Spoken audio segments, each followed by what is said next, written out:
You cannot serve both God and money, Luke 16:13.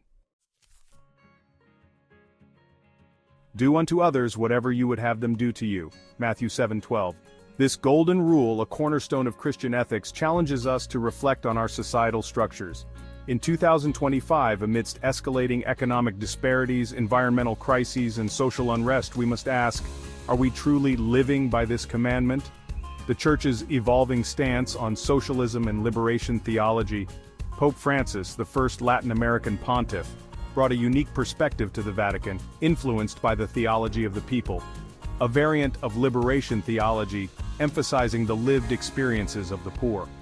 For much of the 20th century, the word socialism was treated as heresy in many Catholic circles, even as priests and lay people were martyred for defending the poor in the name of Christ. That contradiction still haunts the Church today. Socialism broadly refers to economic systems promoting shared ownership and redistribution to reduce inequality. In the US, it's often misunderstood as synonymous with authoritarianism or atheism. But this ignores democratic socialism's emphasis on individual rights, economic justice, and democratic governance. Yet it's crucial to remember, socialism is not a monolith.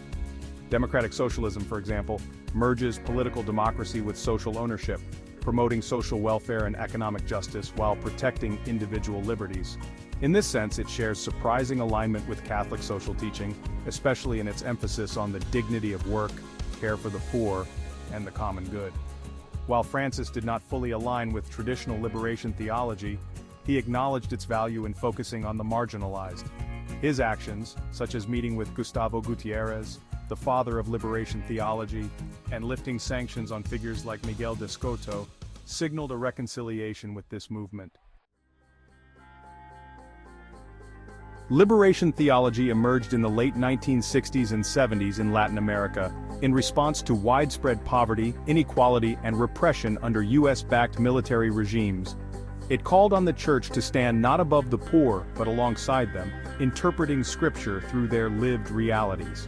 The movement crystallized at the Medellín Conference in Colombia in 1968, where Latin American bishops declared that structural injustice was a form of violence and that the Church must be the voice of the voiceless. Heavily influenced by both Marxist analysis and Catholic tradition, liberation theology emphasized a preferential option for the poor, a phrase that would echo decades later in Pope Francis's teachings. Francis's papacy marked a significant shift in the Church's approach to social justice. He emphasized the importance of addressing systemic inequalities and environmental degradation, aligning with the core tenets of liberation theology.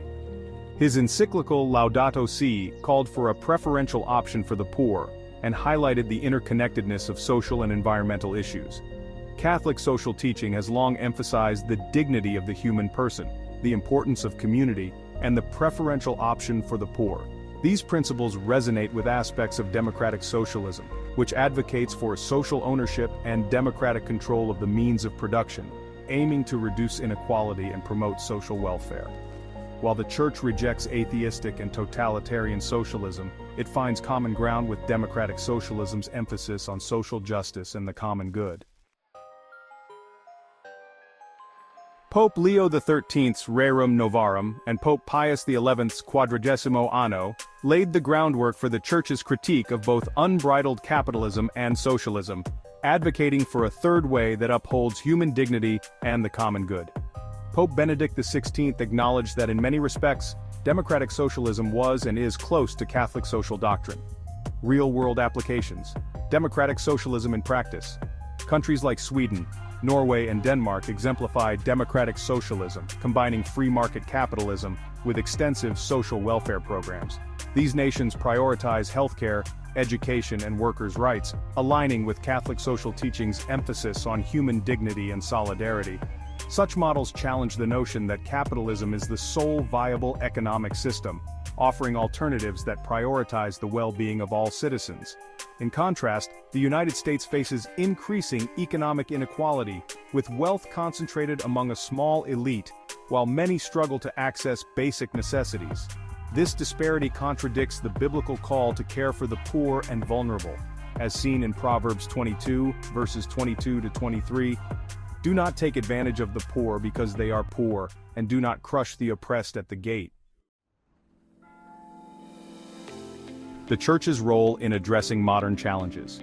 In El Salvador in 1980, Archbishop Óscar Romero was assassinated while celebrating Mass for daring to preach against injustice.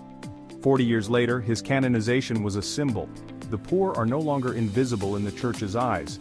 As the Church looks to elect a new pope, many hope for a continuation of Francis's commitment to social justice. Cardinals like Matteo Zuppi and Luis Antonio Tagle are seen as potential successors who may uphold and expand upon Francis's vision.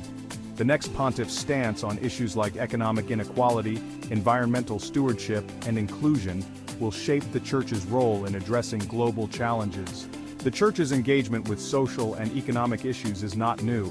Scripture consistently calls for justice and care for the marginalized. Proverbs 22:9, "The generous will be blessed, for they share their food with the poor." Isaiah 61:1, "The Spirit of the Lord is upon me, because he has anointed me to preach good news to the poor." James 2:5, "Has not God chosen those who are poor in the eyes of the world to be rich in faith?"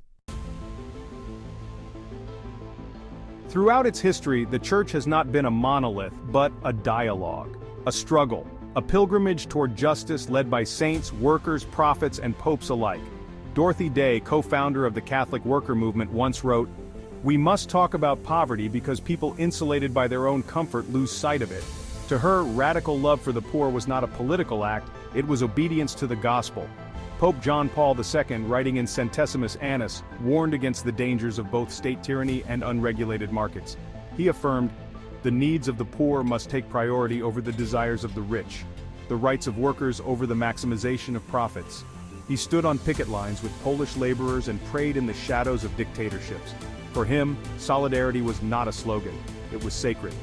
And today, as the Church again faces a world in crisis, Pope Francis reminds us, an economy that excludes becomes fertile soil for the spread of despair, violence, and inequality. Real faith always involves a deep desire to change the world. The Church is not the Vatican alone. It is the people of God, living, breathing, building justice on the ground. Thank you for engaging with this exploration of the Church's evolving relationship with socialism and liberation theology. I hope I've illustrated that the poor are not footnotes in theology. They are the very heart of the gospel. Here at the Renaissance Spirit, we study theology not as an abstraction, but as a map, a sacred inheritance that still speaks, still provokes, still inspires. To live the Renaissance Spirit means believing that history is not just memory, it is momentum. It means asking, what kind of world do we want our children to inherit? Not one ruled by profit alone, but one shaped by compassion, courage, and truth. Not one shadowed by apathy, but one lit by love, and built by the hands of those who remember the poor. To follow Christ is to follow the poor, and to remember that justice is not charity, it is discipleship. Subscribe, turn on notifications, take our quiz to see if you're a Renaissance Spirit, live wisely, serve bravely, think theologically, because history has not died, only our understanding of it. Final quote, Pope Francis. Our faith is revolutionary because it calls us to live with unconditional love and to face a world that suffers with the logic of healing, not the logic of profit.